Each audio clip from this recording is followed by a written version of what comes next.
stuff, and welcome back to Up to Date. I'm Steve Kraske. Yesterday we discussed the Missouri Legislature's upcoming special session on abortion and learned how a Kansas City group is using cupcakes to ply mothers and daughters to write computer code. You can find those conversations at kcur.org/uptodate. Tomorrow, a high school senior from Kansas City shares her project that won top marks at this year's National History Day competition. That's tomorrow on KCUR's Up to Date. Well, let's face it, there's a sisterhood in this country for women who have suffered from breast cancer.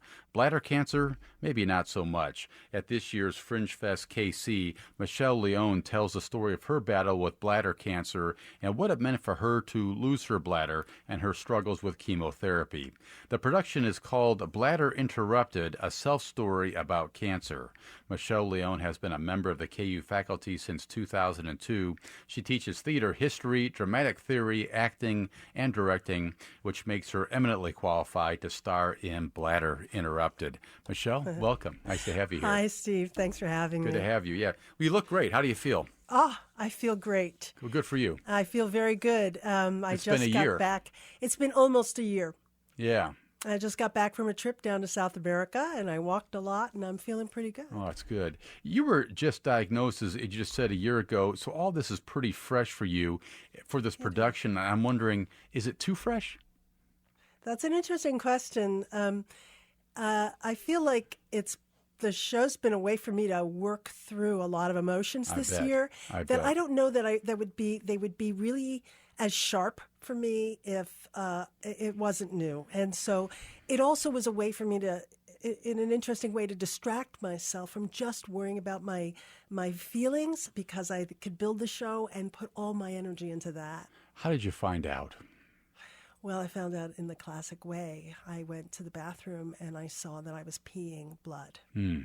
And in my case, there was no way I could ignore it, which I think in a way it was a blessing, because I think if it's something where someone could say, hey, I just saw a little bit of blood, I'll wait for a few weeks and see what happens. But in my case, there was no waiting. And that's the number one symptom. So there was no doubt, and I got myself to it. I was so scared, I got myself to an emergency room. So you had a sense right away that something's not right here. Not really. I thought it might have been something else. I thought maybe it was something else. But the other thing is that once I did find out it was bladder cancer, which I found out that night in an emergency room, because when they see a tumor, rarely are in your bladder, rarely are those benign. I knew so little about bladder cancer that I thought, that can't be very much. It's that dumb little organ. It's probably just a little thing inside. They just scoop it out. I really had no idea how dangerous bladder cancer, particularly the muscle invasive kind I had, can be. When you got the word, how did that wash over you? Doctor came in and said, Michelle, I got news for you? I think it came in successive waves because I found out more and more about it. Like I said, I think at the beginning I thought, okay, that doesn't sound great, but I'm sure it'll be okay. When I learned that, I knew that there were different kinds of bladder cancer. And then when I found out that I had the one that was like the big kind of uh-oh. Yeah. Then I got really scared. Then when I found out that chemo would be involved, and then when I found out I'd have to lose my bladder, and then when I heard about the extent of the surgery, it is not a small surgery. So when I found all those out, it was successive. And when the whole thing hit me, I think I said, the way I described it, there were a couple of moments where when I heard what was involved, it was the fall off the chair moment of, I can't believe this is happening to me. You dealt with all this how? I think I found myself. I think immediately as I reached out to a community. So there's a fantastic online community. I posted right away, and I said, in the newly diagnosed. Immediately, I got 5 or 6 emails back. I got people who said, call me, I'll help you through this. So I went very public. I know a lot of people don't. I immediately had to stop my job because I actually had to have an emergency minor surgery on my bladder first. And I stopped my job.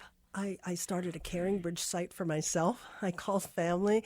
I immediately put out the word, and I don't think of myself.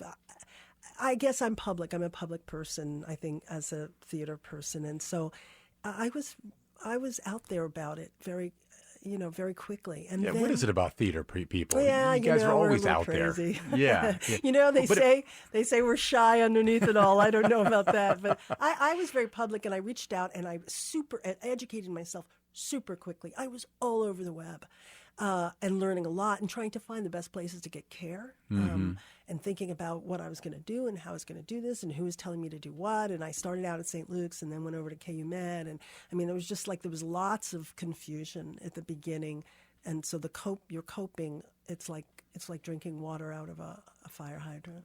Yeah, they say taking charge of your own situation is a really smart thing to do, and it sounds like that's exactly what you did. And that's what you'd recommend to anybody else, it sounds like?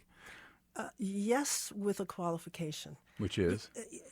Sometimes I wish I had not learned so much on the web because it only made me more and more frightened. And there's a balance. The web does that. The web does that. And there's a balance between really wanting to understand everything that you can, but at the same time, I think had I just listened to my doctors from the very beginning, I think I would have been led through it more slowly and say, okay, it might be this, we're going to do this, you should be okay, but we will have to look at this. But instead, I got the worst case scenarios all at once, and that frightened me. Yeah. Although, finally, I still think the community, and I still participate in it, was very important to me. When there were things that I thought, my God, how am I going to live like that? Like living without my bladder. There were women who said, hey, look at me, I look great. I'm in my pencil skirts and looking good and enjoying myself and out bike riding. You can do it too, and it'll be behind you and you'll get there. I reached out and talked to a lot of people. Yeah, I know what it is about, the web, but, I get an annual physical every year, and invariably one of those numbers of the 900 numbers you get back is a little bit out of whack. And so you go to the web and you enter whatever the category is, and the first thing that always comes back is something like kidney transplant. You just think immediately it's over, and my world's going to change, and that's the danger of working with the web. Dangerous. But the community you came up with, though, sounds like it was terrific. It was. It's actually, there's a few different communities on the web, but this is the Bladder Cancer Advocacy Network. So there is a group. There is a group. Because the breast cancer group, as I mentioned in the intro, is enormous, right? Enormous. Yeah. But there are some groups, and they it's at www.bcan.org. Right. And just to give them a plug, they were great. They have videos, they run webinars, they have a lot of information, and then they have a conversation, a forum. And that's where I reached out and identified myself as newly diagnosed and got everything from really practical advice, like here's where you go to get a second opinion on your pathology, to you want somebody to call and just talk to, here's my number. Michelle Leone, the KU theater professor, is my guest. She'll be performing at this year's KC Fringe Fest. Her production, Bladder Interrupted, a self-story about cancer. It'll play 4 times during Fringe Fest. More information about it, kcfringe.org. And if our listeners, maybe someone out there has experienced bladder cancer and we're wondering, where did you find support? How did you deal with it?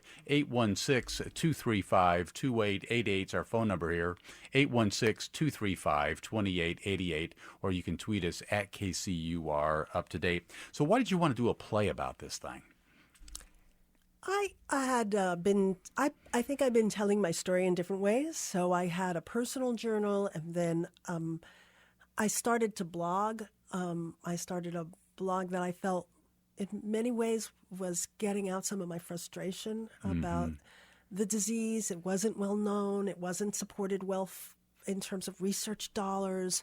I was, having nightmares, and I got it all down in a blog. And that was the way I first started to tell my story. But I think also there's a lot of ways in which, and I focus on storytelling because that's actually what my show, I think, is really about. but even telling people, I would tell people what happened and what's going on. And, sometimes I would come up with really funny things that happened and people would ask me, let's face it, the bladder is kind of a funny organ by itself. Yeah. So I would just tell people stories about it. And so I started to think, I know of so many wonderful performers who have done cancer shows or illness shows. You think of Carrie Fisher, who was very open about her struggles with drug abuse and mental disease, mental illness, and Tig Notaro is very well known. So there's a lot of people out there, and I thought... Society's becoming so much more open about this stuff. Whether it's mental illness, whether it's about bladder cancer, people are talking in ways they didn't talk 5, 10, 15 years ago.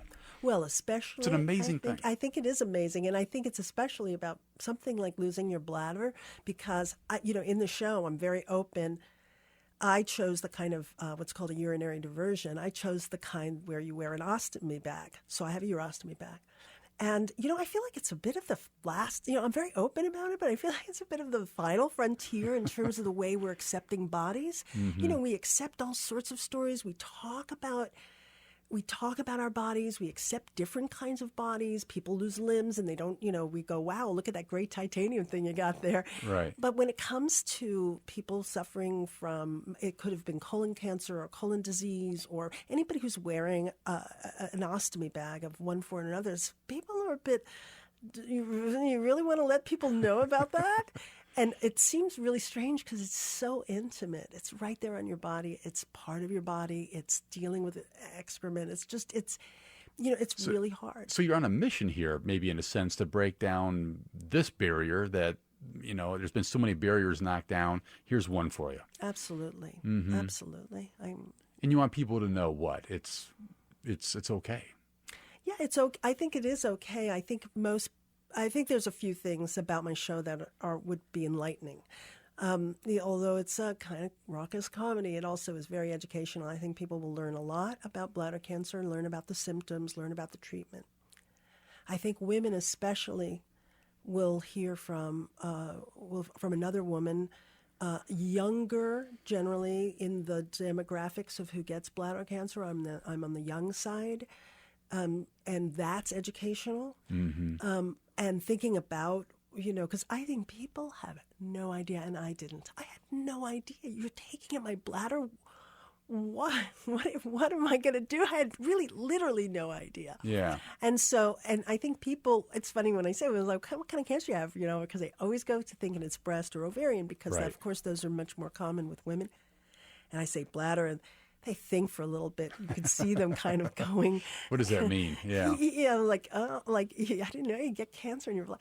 And it's sort of like they don't know what it is. So I feel there is a mission in this piece. And this is a one-woman production. It is. It's all you. And it's all me all the time. There's the promo for this play reads like this: director, actor, and comedian Michelle does it by exploring different ways of telling a cancer story, from fairy tale to podcast, from cooking demonstrations to puppet theater. It's SNL meets the Cancer Confessional. So let's take these one at a time. Fairy tale, Michelle? How does that enter into what you're doing? Oh, that's great. Okay, well, can I back up a little bit and try to kind of frame this so that you can understand what it is? Yeah. Okay, so it's an hour-long show, like many of the Fringe slots are. I built it for that. It's about 10 episodes. I have a little prologue and epilogue, but it's 10 episodes in which I play 10 characters in 10 different storytelling situations. Wow. Okay. So if you can imagine, you think of the way that we tell stories these days, right? You might think of a TED Talk. You might think of a podcast. You might think of the HBO comedy special. You might think of television. You might think of a cooking demonstration, right? Yeah. So what I do with my show is I move through different storytelling idioms, 10 of them.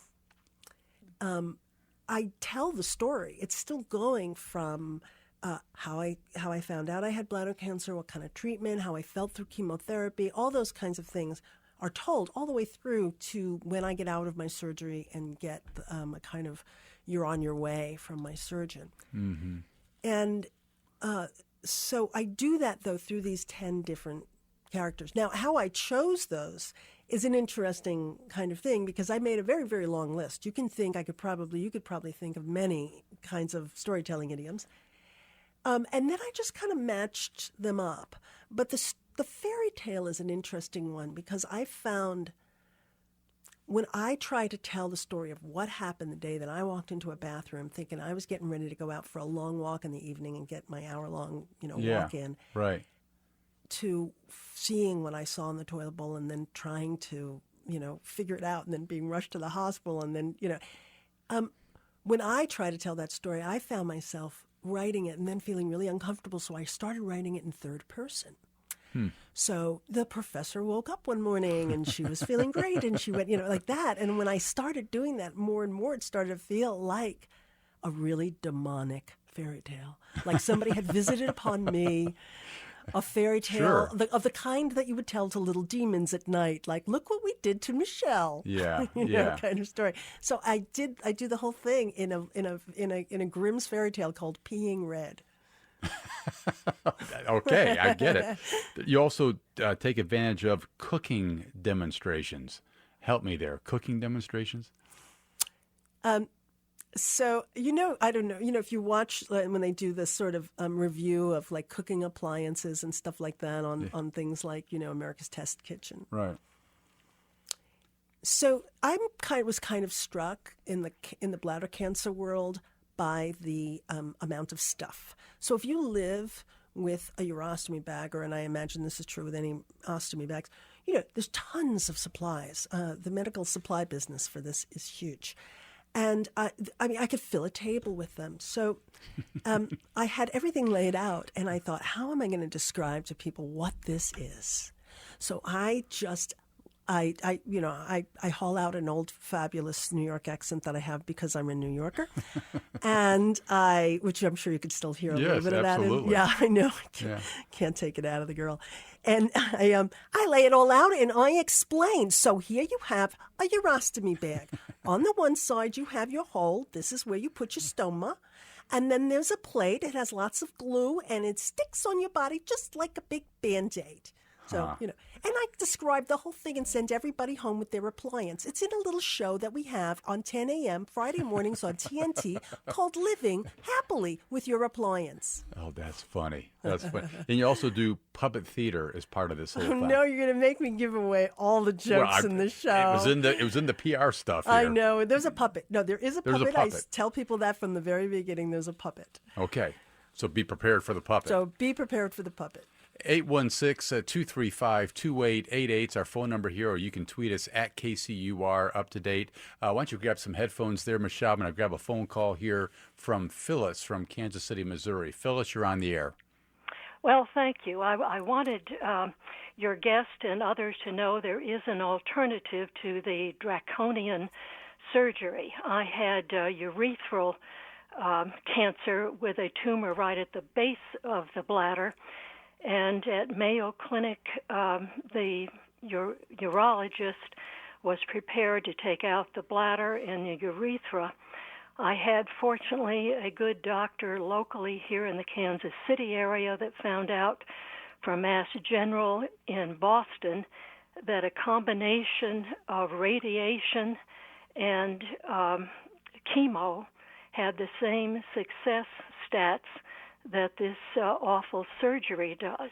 So at Mayo Clinic, I did have the combination of radiation and chemo after the tumor was reduced somewhat. It couldn't all be taken out surgically because that would leave one incontinent. But the combination worked for me. This was in 2010. It's now 2017.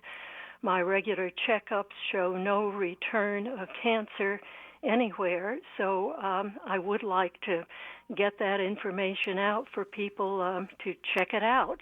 Okay. Phyllis, I'm glad you called. Thank you. What would you add to that, Michelle? Phyllis, I'm really glad to hear about that. It's absolutely true. This in Mass General is actually one of the places that promotes or has really advocated or is really the experts on something called a trimodal therapy, and it's a different way of dealing with bladder cancer. It's really hard to face this very big surgery and chemotherapy and everything involved, and you think, is there another way I can do this? And I think one of the issues really is that I didn't feel comfortable enough with the research. I looked at the stats. I looked at my kind of cancer, the level of stage 2 muscle invasive, and plus I had other complications. I had other cancer spots in the bladder. I looked at the whole thing and did go along with the recommendation to take my bladder out. But certainly there's, if you have muscle invasive, so this is really, I'm a layperson here, but I would describe it like that. So that if you have muscle invasive, probably the standard protocol is what I had. But there are people and there are institutions that are looking at the statistics and trying to come up with other methods, because living without a bladder is hard. You know, I'm just so struck by this production that you're putting together. Again, it's titled Bladder Interrupted. You know, use podcasts, cooking demonstrations, puppet theater, fairy tales. It sounds like you had a blast putting this thing together. I mean, there's a lot of, you're bringing decades of work in the theater at KU and elsewhere. You're muscling it all into this production here. Am I sensing that right?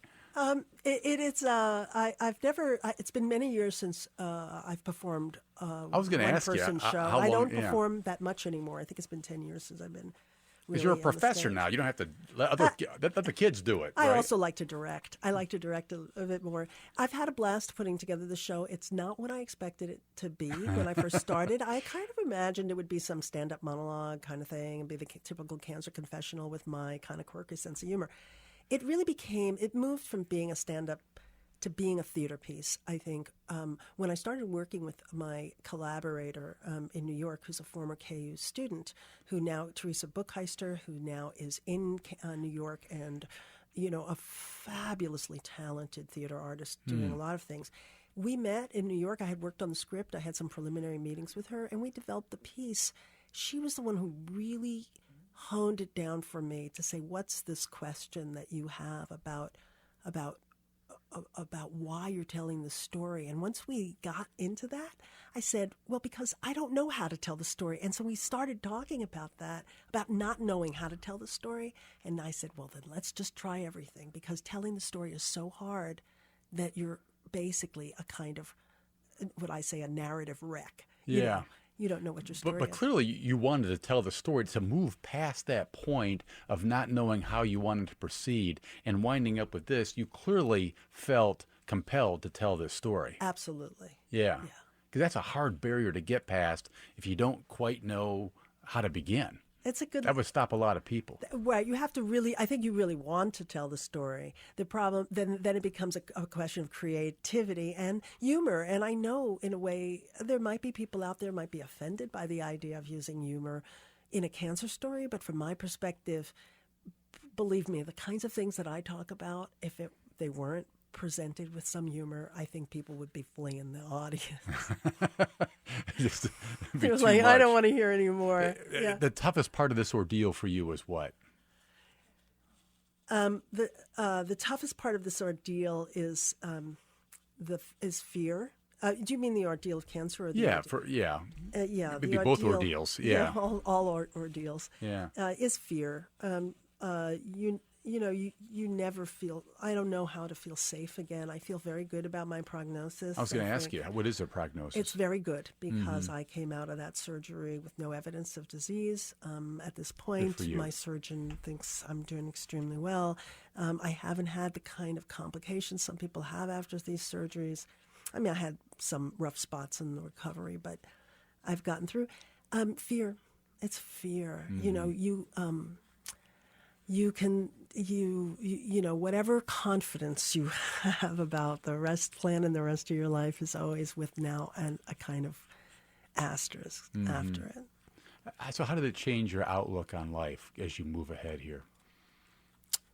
You sensing and feeling more deeply? Do you worry about I'm still the terrible old stressful me. It's just I am now doing it all with a little bit more fear in my life. Yeah. I'm a little bit more conscious of the kinds of choices I want to make and don't want to make in my life, about how I use my time. I think that awareness of it, but I have to push away the fear every day. Mm-hmm. And my wife went through some of this, and I always thought she really came out of it in some ways so much better. You know, she worries about things differently and in a more constructive way than she had. Things are prioritized a little bit differently for her now, I think. Changing priorities, I think, is a big thing. Yeah. Yeah, well, good deal. Well, again, Michelle Leone's production of Bladder Interrupted, a self-story about cancer. It plays 4 times during Fringe Fest. More information, kcfringe.org. You are so kind to come in here and tell us your story, and I wish you all the best. Steve, thanks for having me. It's a great story. You told it so well. Oh, well, thanks Appreciate for having me. You I bet. look forward to doing the show. Thanks. You can follow us on Twitter. We're at KCUR Up to Date, and you can follow me at Steve Kraske. Don't forget to follow KCUR on Facebook. And you can download our podcast and listen to previous programs at kcur.org/uptodate. Tomorrow, I'll meet the high school senior from Kansas City who won this year's National History Day competition. Danny Alexander, Luke Martin, Coy Duggar, and Marlia Campbell produce our program. And I'm Steve Kraske, and you are up to date.